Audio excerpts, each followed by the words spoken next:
Well, good afternoon. Thank you for coming here today. As you all know, the governor called the Indiana General Assembly back into session beginning at the earliest on July the 6th of this year, or this summer, and we have set the date to begin our work beginning on Monday, July 25th. As we speak now, the Indiana General Assembly website is up.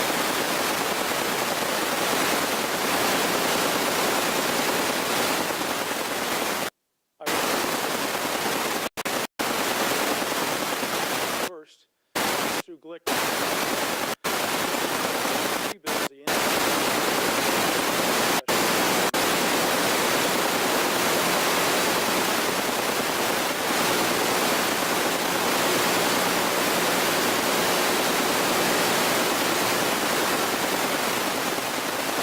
and I acknowledge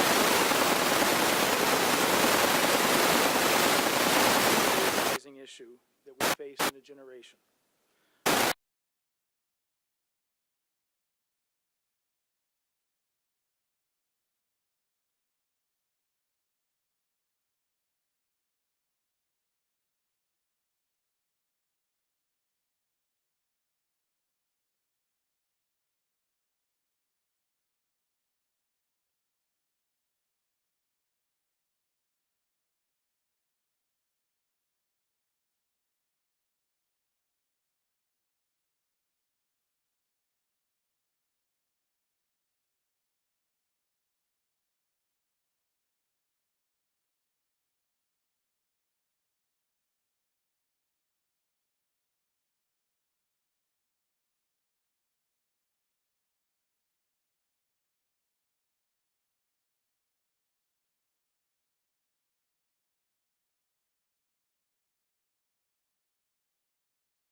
Certainly, there are two sides to this issue.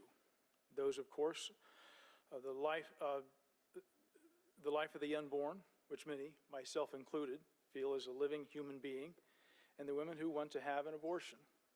However, as you wade into the details, you very quickly realize it is much more complex than it may have seemed at first, and opinions differ on even the most nuanced of issues and language. Our underlying goal is to protect human life, promote more adoption and less abortion by limiting abortion to the life of the mother, rape, and incest, and by being compassionate and supporting pregnant women, some of whom find themselves in extremely difficult circumstances. I now want to turn the microphone over to State Senator Sue Glick, who is authoring Senate Bill number 1. Senator Glick. Thank you, Senator Bray.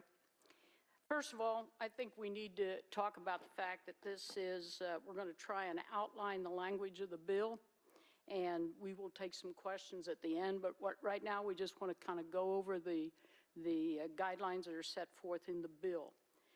Being pro-life is not about criminalizing women. It's about preserving the dignity of life and helping mothers bring happy, healthy babies into the world. Many in the pro-life movement have long believed in exceptions to abortion restrictions for the life of the mother, and that exception is included in the bill. In addition, we recognize that there are heartbreaking cases where, because of violence committed against women and young girls, we have to provide for some additional exception.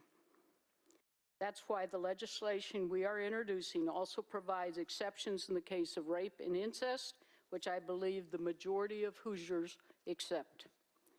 We want to be very clear about what this bill does not do.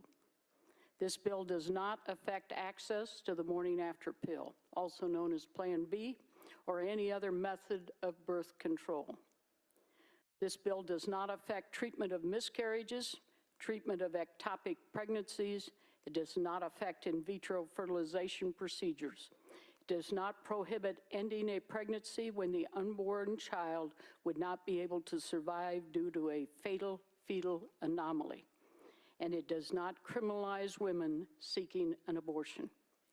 Senate Bill 1 also does not create any new penalties for doctors who perform abortions.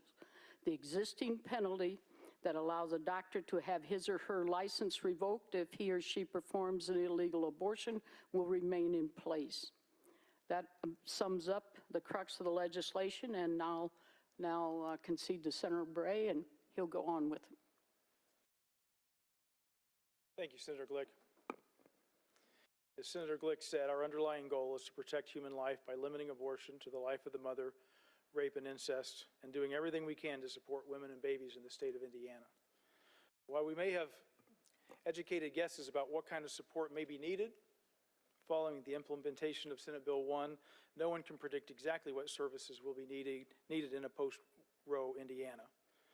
That said, this special session, we intend to use Senate Bill 2 to add an additional $50 million to programs to support women who are or may become pregnant, new mothers, babies, and families. We will continue to advance this effort when we come back in January for another budget session. This $50 million includes an estimated $5 million to increase the cap on Indiana's adoption credit tenfold, from $1,000 to $10,000.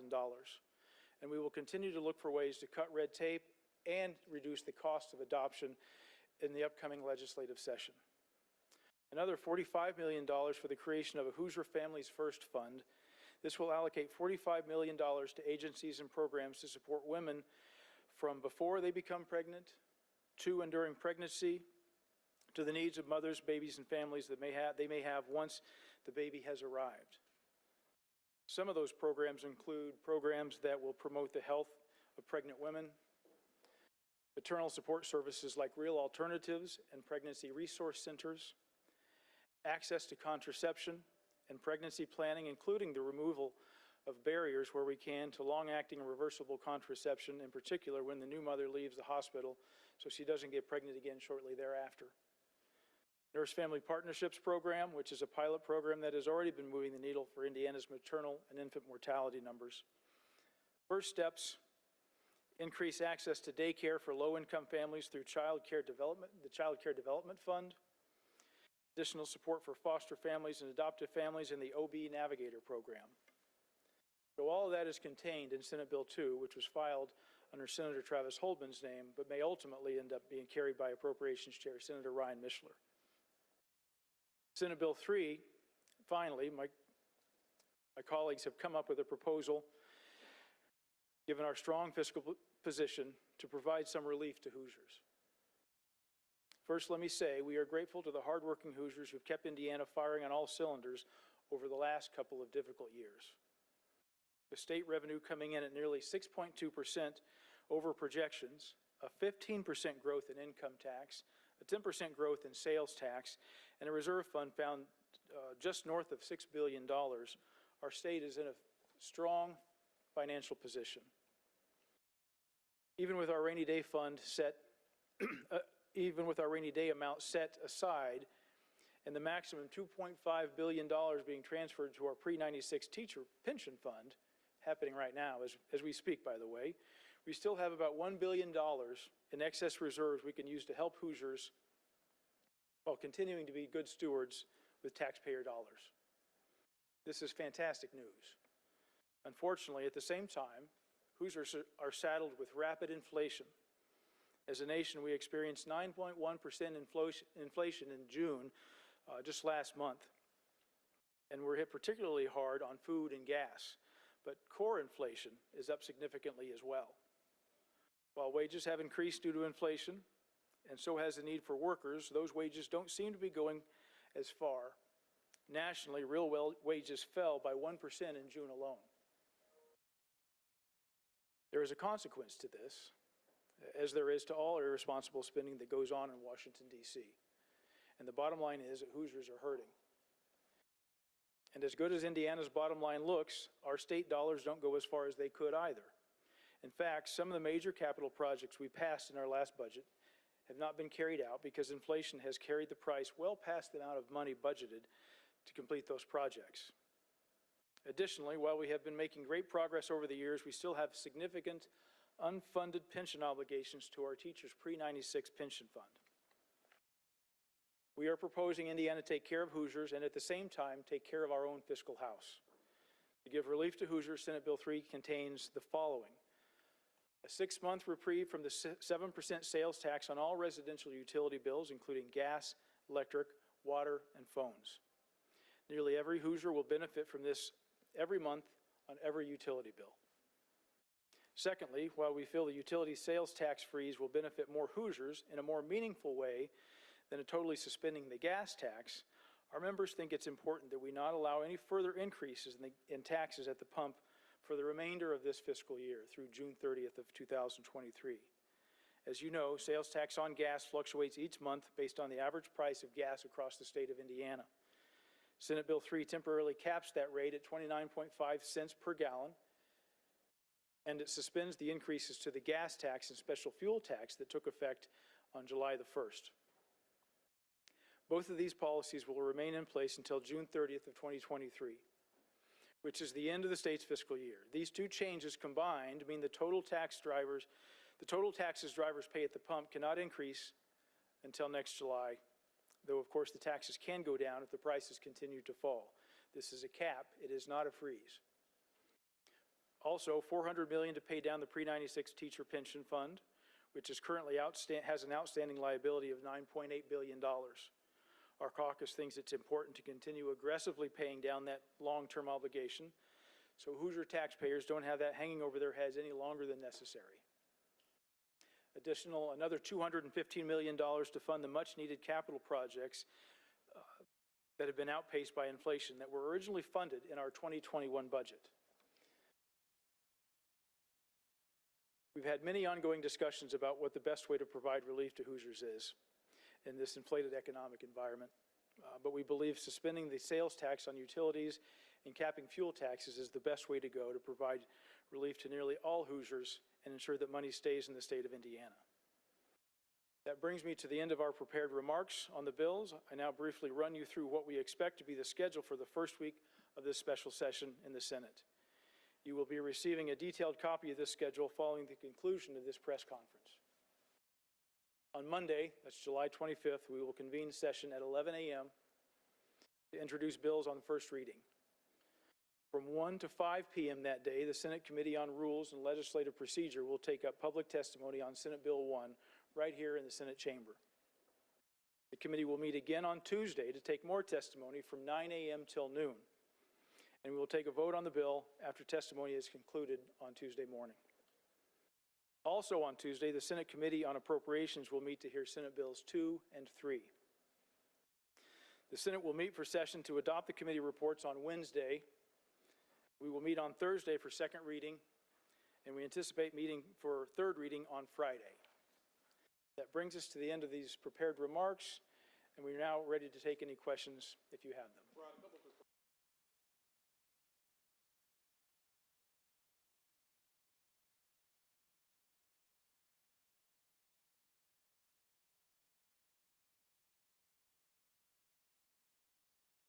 Quite a bit of conversation on that that's not in the bill at this point in time. Yeah. This is it limits to abortions to the life of the mother, rape and incest.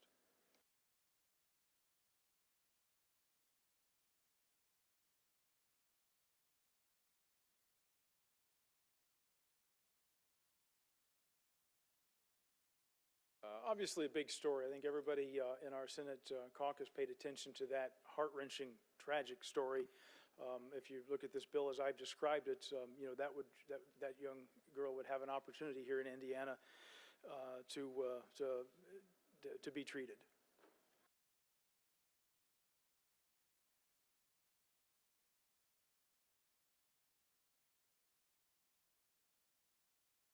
Ultimately, yeah, the doctor's going to have a lot to determine there. The language is essentially very, very similar to language we've had in the Indiana Code here since 2011. It says it's permanent and substantial impairment to the life of the mother is basically what the language will say. I'm sorry?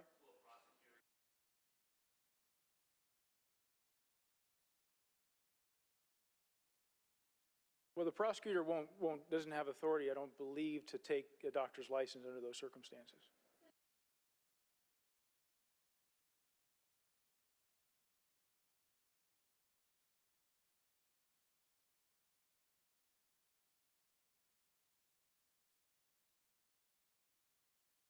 Well, so one of the reasons really is procedural. That's a lot of money, and and keep in mind, it's $50 million. That will get us through. We'll be in session beginning in January again, so we'll take a look to see what more we can do to continue to provide assistance to women and their babies. But we have rules, and so any bill that has a fiscal on it needs to run through the Appropriations Committee. This allows that bill to run through the Appropriations Committee, and the Senate Bill 1 to run through the Rules Committee.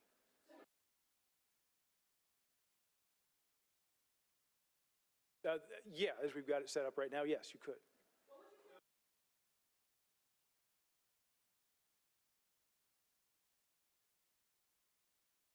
It does not. Well, you couldn't require the conviction of a crime because that normally would take more than 9 months to complete, obviously. Now, the language does require that an affidavit be signed and provided to the physician.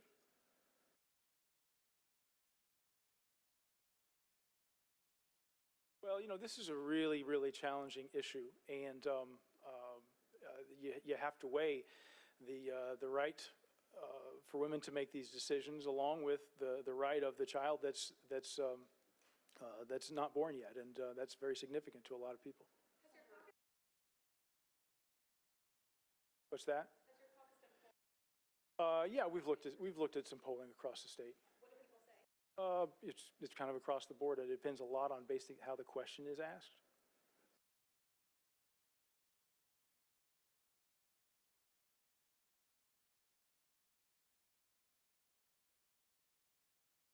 Well, as I said in my comments, we don't necessarily know that it's going to be adequate off into the future, but this is $50 million that will get us just through January. And because we're back in January and we're going to do a new budget then, so we'll continue to add to it. And obviously, we're in July now, coming up on August, and so a lot of these babies won't be born through the rest of this calendar year. So we want to begin, though, to ramp up these programs, make sure they're adequate, make sure there's adequate staff and services for what will be probably a bump in the need. Well, that's $50 million, and plus we'll continue to work on that in this next budget session.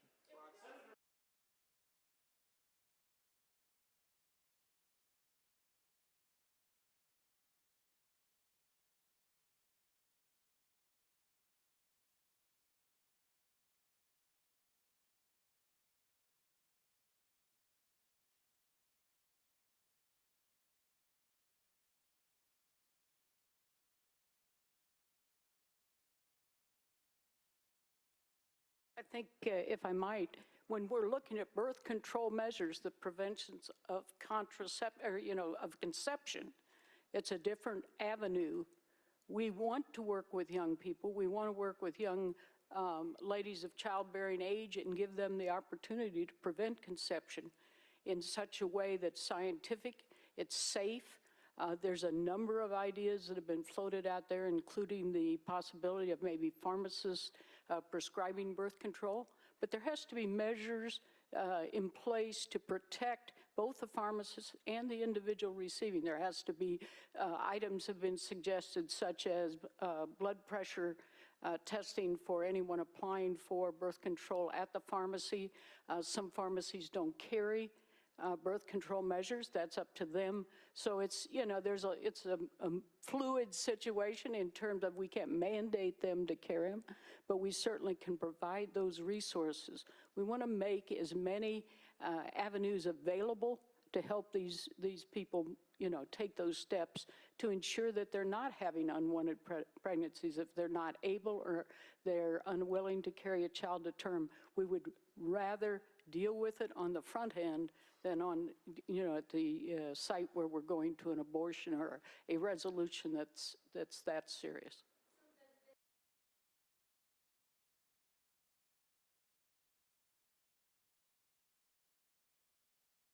I think it's possible. I think basically what that money is going to be aimed at is some of the pregnancy centers, the first steps, and those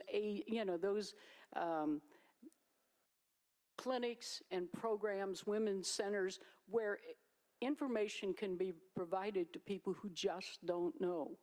We have a number of pregnancies in the state of Indiana that are a result of, I don't want to say ignorance, but lack of understanding of people's body and the, everyone knows where babies come from, but not everybody knows what steps they can take and what's available to them, either short-term or long-term.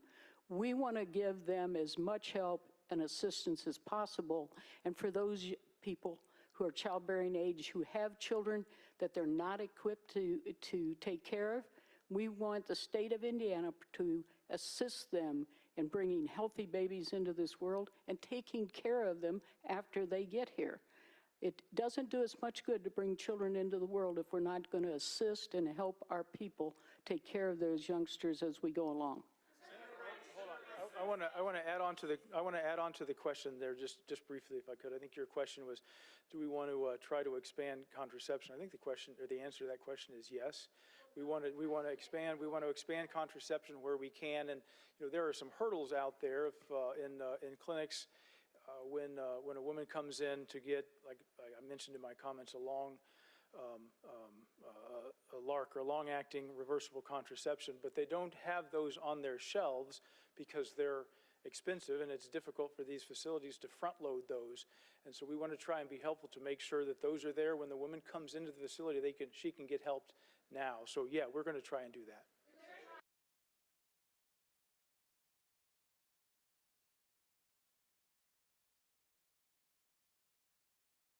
Well, education on that front is going to be extremely important, yes.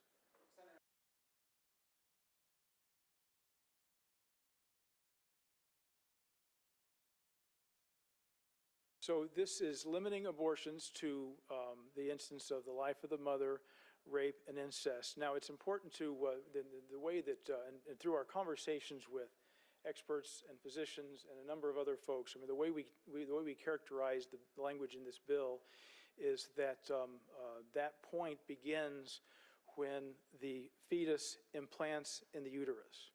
And so what that means is, as Senator Glick accurately reflected, the morning after pill, Plan B, those sorts of things, ectopic pregnancies don't come into play because at that point the uterus has not the fetus has not implanted in the uterus. So those things are all on the table and would be available to women.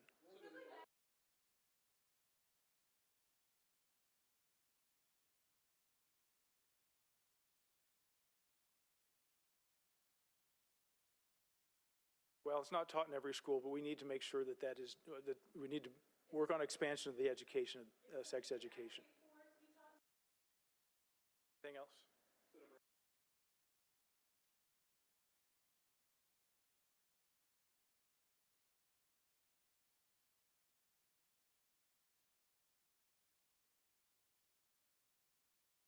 We didn't do it, didn't feel like good policy.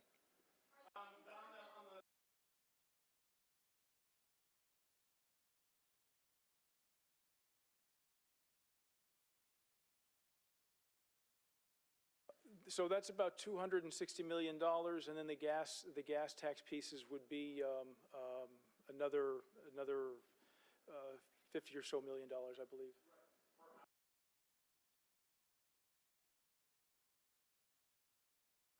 It varies obviously, but there was, I think, some. You know what? I've got it in my head, but I'm not going to say it because I might get it wrong. I'm sorry.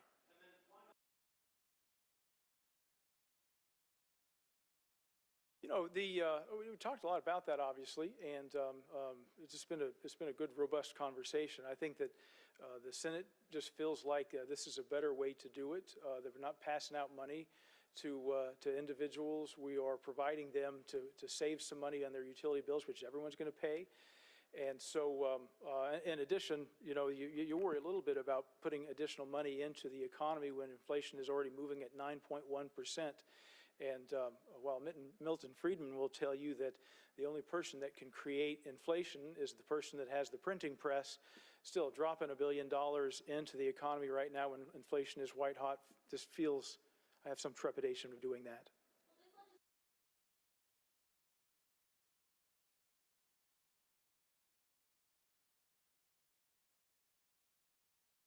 Not sure I understood that question, I'm sorry.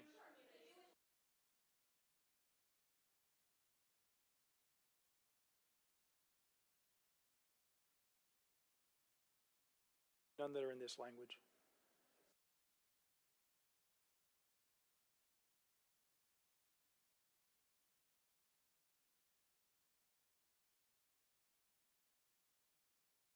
No.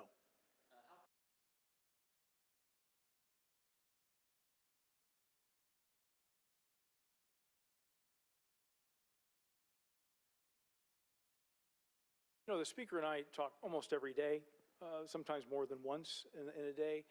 This is an extraordinarily challenging issue, extraordinarily challenging issue. I cannot speak to what the House will do. I've had some conversations, but I can't. And even amongst our own members, we've got 39 different opinions, I think, about, and they all feel extraordinarily passionate about that. So this is going to be a process. It's going to be difficult for all of us, and we're trying to find a path forward. And this is the start of that. I certainly anticipate discussing amendments. Whether there'll be significant amendments that change this bill, I don't know at this point in time.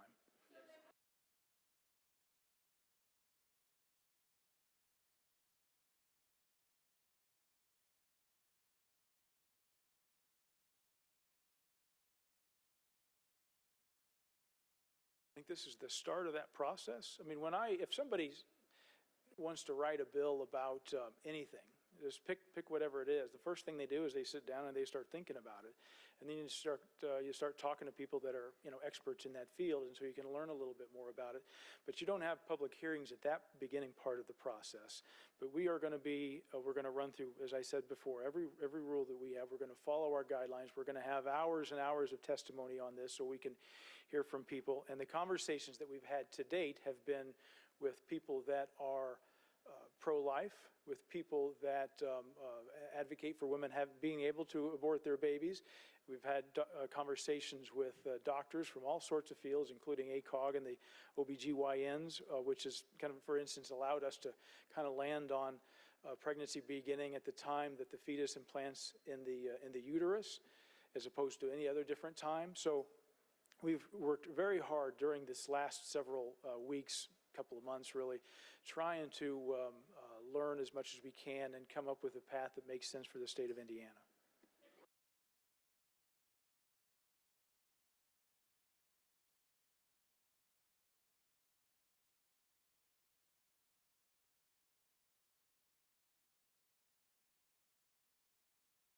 Well, some criminal penalties are still in place, and the change is that abortion is now limited to life of the mother, rape, and incest.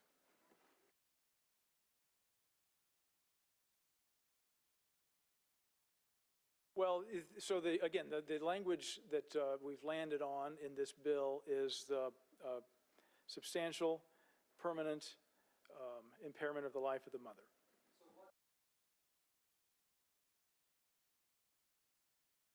So if, for example, if a doctor gives a partial birth abortion, or this wording is a little bit different for partial birth abortions and for dismemberment abortions, but under those circumstances, there can be felony criminal consequences for that. But that is already in law today. It's not added in this bill.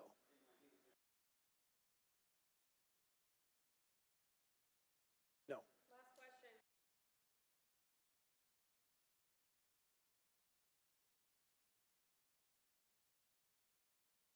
So telehealth for abortion services, telehealth would not be an option. It doesn't. Indiana. This bill does not permit it.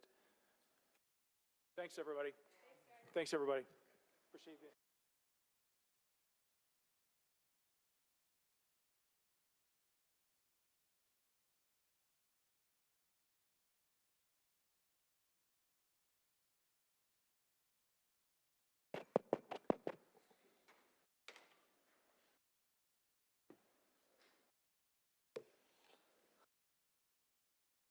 I don't mind at all. Are the mics still hot? Everybody still in here? Okay. I'm Greg Taylor.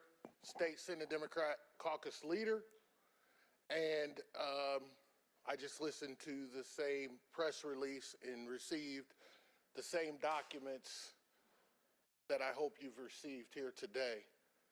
I think this is a clear indication that we're in trouble and that the state of Indiana has determined that it's time to take a step back in regards to women's health. While I did have a chance to peruse some of the information in the bill, the proposed bills that are opening up, there were two glaring issues that I think the citizens of the state of Indiana should be very concerned about. One is that this is an outright ban on abortion. There are no time period exceptions for abortion under this legislation.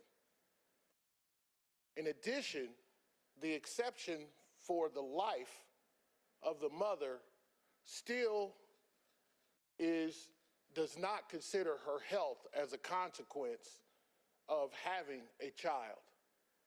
So for example, a woman who is on dialysis, who receives a notice from her doctor that, hey, you're pregnant and you're going to have to suspend your dialysis treatment because we can't do it because you're pregnant. We'll have to make a very serious choice on whether or not to have a child. In addition, the rape and incest, you're going to ask a woman to admit on an affidavit that is supposed to be confidential, but there will be no penalties, listen to this, for the male who actually committed that rape or incest. That is a step back on protection for women. Last but not least, if you notice in the schedule, the Health Committee is no longer going to receive this piece of legislation. The Health Committee in the Senate has 6 females on the committee out of 12. This legislation will go to rules, which is run by the leader, President Pro Tem Bray, has 1 female, the author of this legislation. That is that is factual, and that is clear that women in the start of this discussion will have very little, if any, voice. I find it hard to stand here as a male having this discussion with you about abortion because it's not a decision that I would ever have to make for myself. But for those women here in the state of Indiana who are watching, who understand what this means, this is not a step in the right direction. On the financial bills, I say hoorah to my colleagues for actually bringing forth legislation that we've already proposed in the past and they voted no for. We proposed, Senate Democrats proposed funding for doulas in the state of Indiana. Now it's in their legislation. The Senate Democrats proposed suspending the gas tax. Now it's in their legislation. The Senate Democrats proposed assisting women so that we are not at the top of the list for infant mortality. And now we're finally going to do something about it.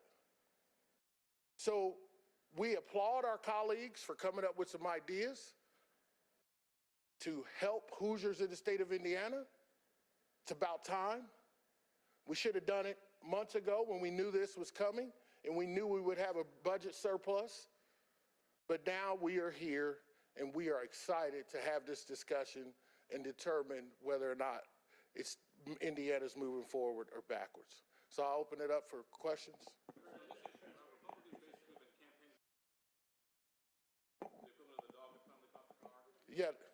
Yes, they caught the car, Abdul, and now they don't know what to do with it.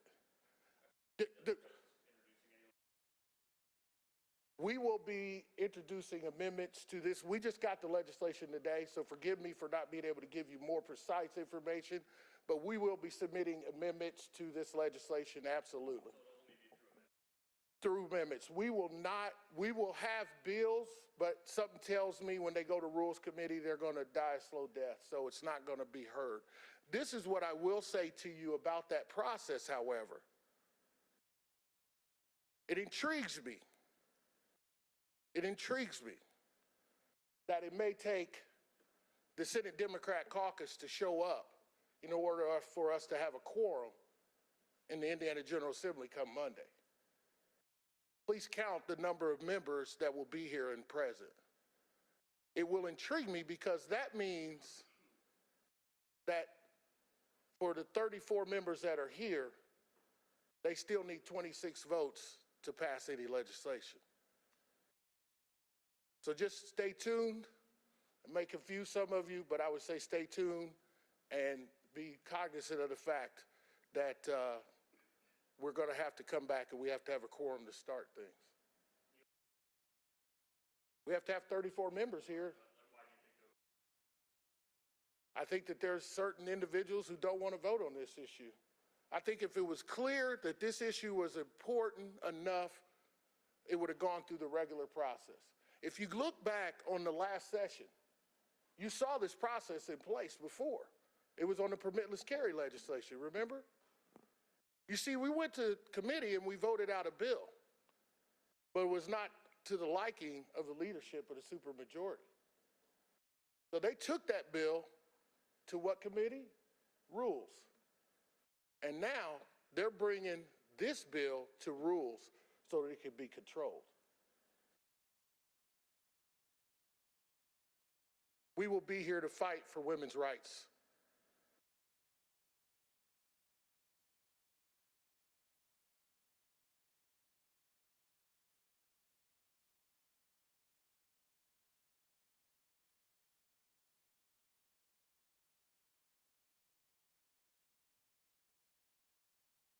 Yeah, you could. I could. Will the doctor do that? This is not a choice for a woman. This is a choice between life or death when it comes to the health of the woman and that child. You cannot do dialysis when a woman is pregnant. That child will be harmed. So what do you do in that scenario? And think about it. Viability?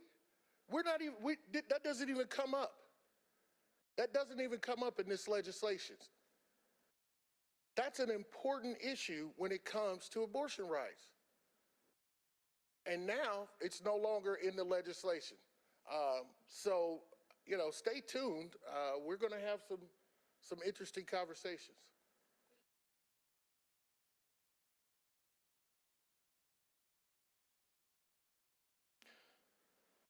It's a good question.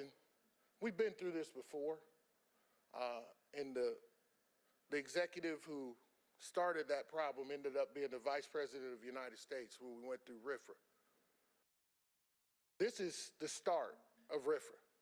And if you don't believe me, just watch when people get a hold of this piece of legislation and find out that we have an outright ban on abortion in Indiana. It's going to get worse. And we are going to be the only legislature in session dealing with this issue, as far as I know, next week. So all eyes will be on us. We can no longer hide. And as Abdul so eloquently put, they caught the car. Now they don't know what to do with it.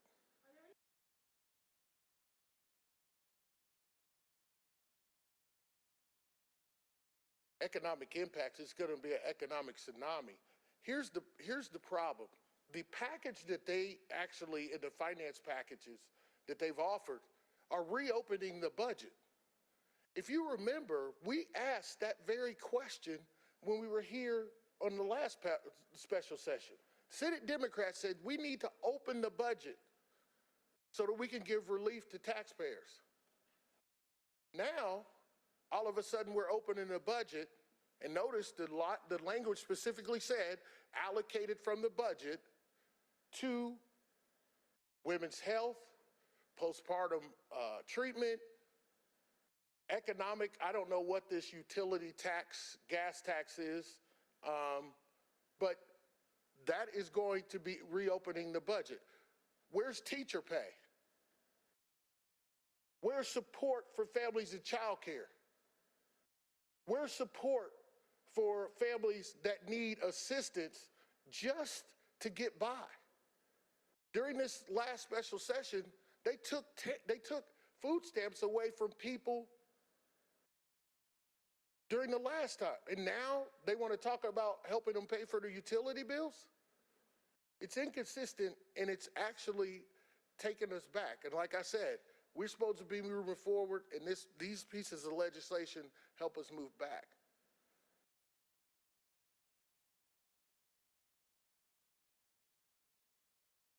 Absolutely. And if you don't, just look at the language. Rape or incest. But you asked another very good question. Where's the criminal penalty? Where's the incentive for a doctor to report? Where's the incentive for someone who provides the abortion or gives it? Where is it at? Where's the disincentive, the disincentive for that? There's no criminal penalties. They're having problems. They're having trouble because they didn't listen to Hoosiers. And Hoosiers have said over 75% stay away from women's health. We are okay in Indiana where we're at. And that's what we want to do as Senate Democrats. We are okay. And we don't need an outright ban on abortion in Indiana.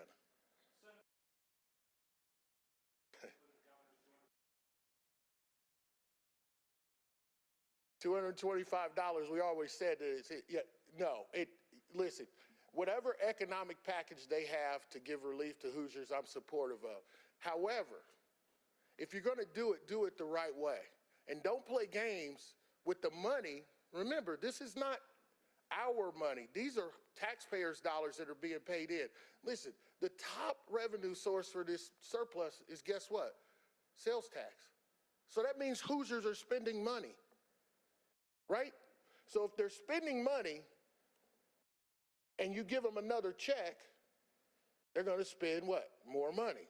Thus inflation goes. I agree with President Pro Tem Rob Ray. But here's what I don't like. They're using that money for credit. For credit. We have a AAA credit rating, and that's more important than feeding families. Child care tax credits. Why not give a tax credit to people who need child care? We have a child care problem in the state. We could do other things other than just saying, hey, we're going to suspend for a short period of time your tax on gas. Is that going to help you in January?